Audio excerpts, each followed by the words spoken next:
बहुत समय पहले एक छोटे से गांव में एक गरीब ब्राह्मण रहता था।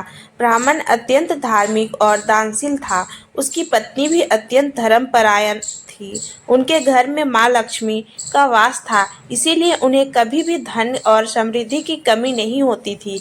एक दिन गांव में एक संत आए और ब्राह्मण से भोजन और रहने की जगह मांगी। ब्राह्मण ने संत को अपने घर में आदर सहित स्थान दिया और उन्हें अच्छे से भोजन कराया।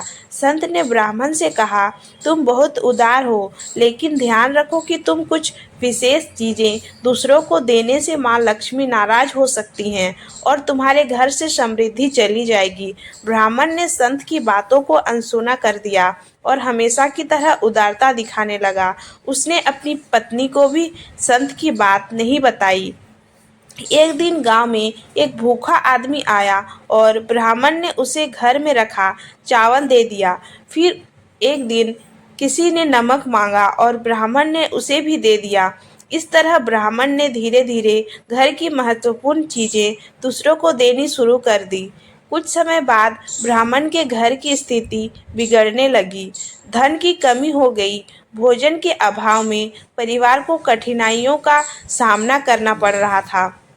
ब्राह्मण को उसकी पत्नी ने सोचा कि आखिर ऐसा क्यों हो रहा है। तभी उन्हें संत की बात याद आई। संत ने कहा था कि घर की 10 चीजें ऐसी हैं जिन्हें देने से माँ लक्ष्मी नाराज हो जाती हैं और घर में दरिद्रता आ जाती है। ये 10 चीजें थी। पहला धन यानी पैसे, दूसरा चावल, तीसरा नमक, चौथा दूध, पांचवा दही, छठा घी, सातवां तेल, आठवां हल्दी, नौवां कपड़े और 10वां पानी। ब्राह्मण ने महसूस किया कि उसने अपनी उदारता में इन चीज़ों को दूसरों को दे दिया था और इसीलिए उसके घर में गरीबी आ गई थी। उसने तुरंत अपने कार्यों के लिए पश्चाताप किया और माँ लक्ष्मी से क्षमा याचना की। ब्राह्मण और उसकी पत्नी ने संत की शिक्षा को समझा और वादा किया कि अब से इन चीज़ों को दूसरों को नहीं देंगे। माँ लक्ष्मी उनकी भक्ति और पश्चाताप से प्रसन्न हुई और फिर से उसके घर में वास करने लगी।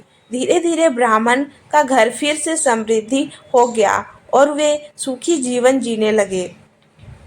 इस कथा से यह सीखने को मिलता है कि हमें अपनी उदारता में सोच समझकर काम करना चाहिए और कुछ विशेष चीज़ों को दूसरों को देने से बचना चाहिए ताकि घर की समृद्धि और सुख शांति बनी रहे।